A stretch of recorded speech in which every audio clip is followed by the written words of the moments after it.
Hello friends, எல்லாருக்கும் வணக்கம். இன்றைக்கி நம்ம ட்ரெடிஷ்னல் ஃபுட் கிச்சனில் ஒரு சூப்பரான பச்சை சுண்டைக்காய் குழம்பு தான் செய்ய போகிறோம். எப்படி செய்யலான்னு பார்க்கலாம். அதுக்கு முன்னாடி நம்ம சேனலை சப்ஸ்கிரைப் பண்ணாதவங்க சப்ஸ்கிரைப் பண்ணிக்கோங்க. பக்கத்தில் இருக்க பெல் பட்டனையும் கிளிக் பண்ணிக்கோங்க. ஃப்ரெண்ட்ஸ், நான் குழம்புக்கு தேவையான ஒரு 150 கிராம் அளவு நான் சுண்டைக்காய் எடுத்திருக்கேன். பாருங்கள், நல்லா இந்த மாதிரி ரெண்டு ரெண்டாக கட் பண்ணி நான் தண்ணியில் போட்டு வச்சுருக்கேன். இந்த மாதிரி நீங்கள் கட் பண்ணி போட்டிங்கன்னா நீங்கள் விதைகள்லாம் வெளியில் வராமல் இருக்கும். நீங்கள் தட்டியோ நசுக்கியோ அந்த மாதிரி நீங்கள் போட்டிங்க அப்படின்னா விதைகள்லாம் போயிடும். ஏன்னா விதைகளில் தான் நம்மளுக்கு நிறைய சத்துக்கள் இருக்குது. இப்போ எப்படி குழம்பு செய்யலான்னு பார்க்கலாம். இப்போ நம்ம சுண்டைக்காயை கொஞ்சம் வதக்கி எடுத்துக்கலாம் எண்ணெயில். இப்போ 1 டேபிள் ஸ்பூன் அளவுக்கு நான் ஒரு கடாயில் எண்ணெய் சேர்த்துக்கிறேன்.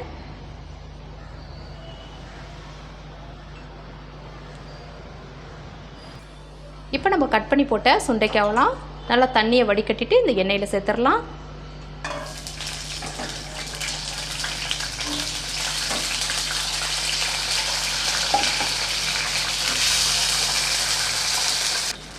இப்போ இந்த சுண்டைக்காவை நல்லா எண்ணெயிலே ஒரு 2 நிமிஷத்துக்கு நல்லா வதக்கி விட்டுக்கலாம். அப்போ தான் உங்களுக்கு நல்ல கசப்பு தன்மை கொஞ்சம் கம்மியாக இருக்கும், குழம்பும் நல்லா ருசியாக இருக்கும்.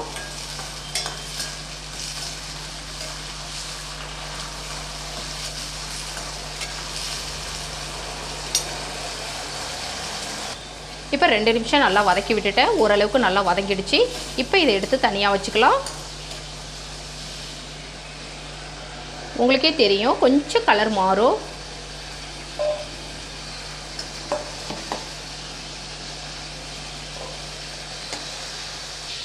இப்போ சுண்டைக்காய் வதக்கினா அதே எண்ணெயிலேயே ஒரு 1/4 டீஸ்பூன் அளவுக்கு கடுகு சேர்த்துக்கலாம். கடுகு கொஞ்சம் பொரிஞ்சு வரட்டும்.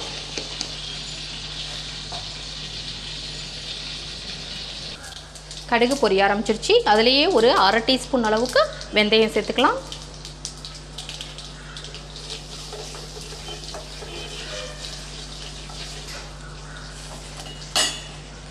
வெந்தயமும் நல்லா செவந்து வர ஆரம்பிச்சிருச்சு. இப்போ இதில் ஒரு 15 பல் சின்ன வெங்காயம் நான் உரித்து கட் பண்ணி வச்சுருக்கேன். இப்போ அதை சேர்த்துடலாம். சேர்த்து நல்லா செவக்க வதக்கி விட்டுக்கலாம்.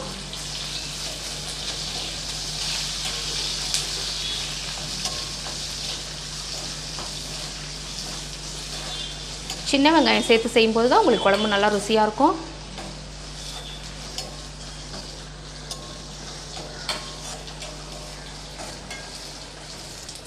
அடுத்ததாக ஒரு 10 பல் பூண்டு தோல் நீக்கிட்டு வச்சுருக்கேன். இப்போ அதையும் அதை கூட சேர்த்துடலாம். நல்லா வதக்கி விட்டுக்கலாம்.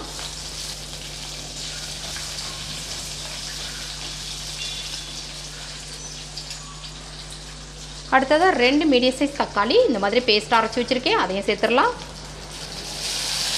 சேர்த்து நல்லா வதக்கி விட்டுறலாம்.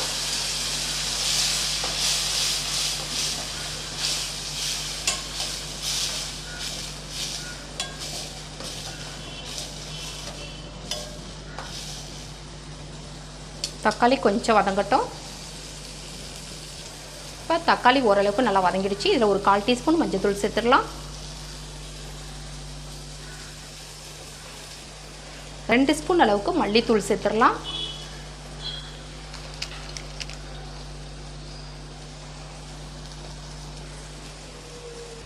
ஒரு ஸ்பூன் மிளகாய் தூள் சேர்த்துக்கலாம். இப்போ எல்லாத்தையும் நல்லா வதக்கி விட்டுறலாம்.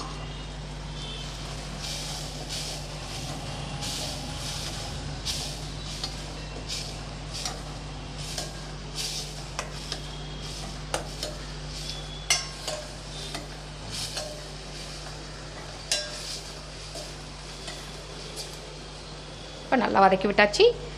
இப்போ நம்ம புளி கரைச்சலை சேர்த்துடலாம். அடுத்ததாக இந்த அளவு புளி எடுத்து நான் கரைச்சி வச்சுருக்கேன். ஒரு நெல்லிக்காய் சைஸ் அளவு. இப்போ அதை சேர்த்துடலாம். சேர்த்து நல்லா கலந்து விட்டுக்கலாம். இப்போ நம்ம குழம்புக்கு தேவையான அளவு தண்ணியெல்லாம் சேர்த்துக்கலாம்.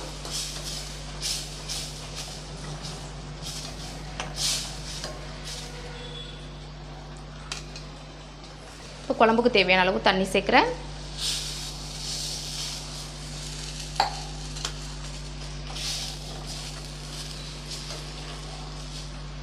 இப்போ தேவையான அளவு உப்பு சேர்த்துடலாம்.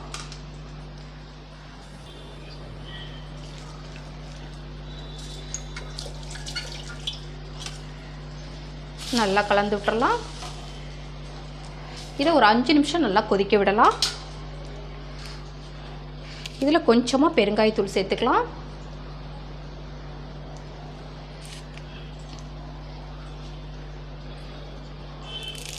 கொஞ்சம் வாசனைக்கு கருவேப்பிலை. இப்போ நல்லா கலந்து விட்டாச்சு. இது ஒரு 5 நிமிஷம் நல்லா கொதிக்கட்டும். அதுக்கு பிறகு நம்ம வதக்கி வச்ச சுண்டைக்காவை சேர்த்துக்கலாம்.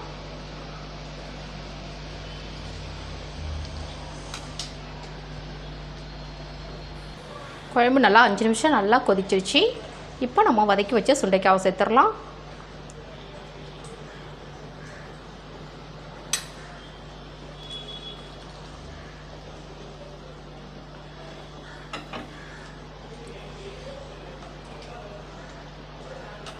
நல்லா கலந்து விட்டுறலாம். இது ஒரு 3 நிமிஷம் நல்லா சுண்டைக்காய் வெந்து கொதிச்சா போதும், குழம்பு ரெடி ஆகிடும்.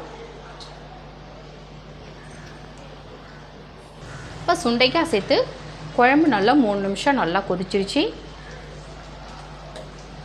சுண்டைக்காயெல்லாம் நல்லா வெந்துருச்சு.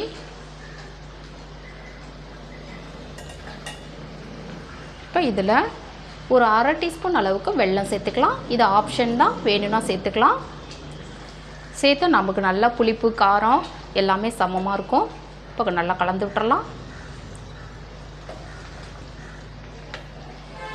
இப்போ குழம்பு ரெடி ஆகிடுச்சு. நம்ம ஸ்டவ் ஆஃப் பண்ணிடலாம்.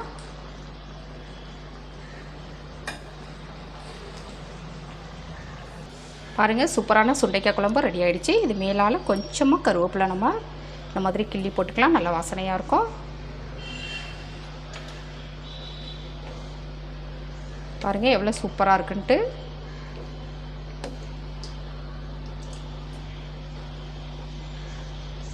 இது நம்ம வதக்கி செய்கிறதுனால உங்களுக்கு கசப்புத்தன்மையும் கம்மியாக தான் இருக்கும்.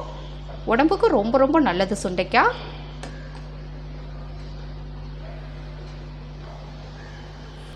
இந்த மாதிரி பச்சை சுண்டைக்காய் வச்சு குழம்பு செஞ்சு பாருங்கள், ரொம்ப ரொம்ப நல்லாயிருக்கும்.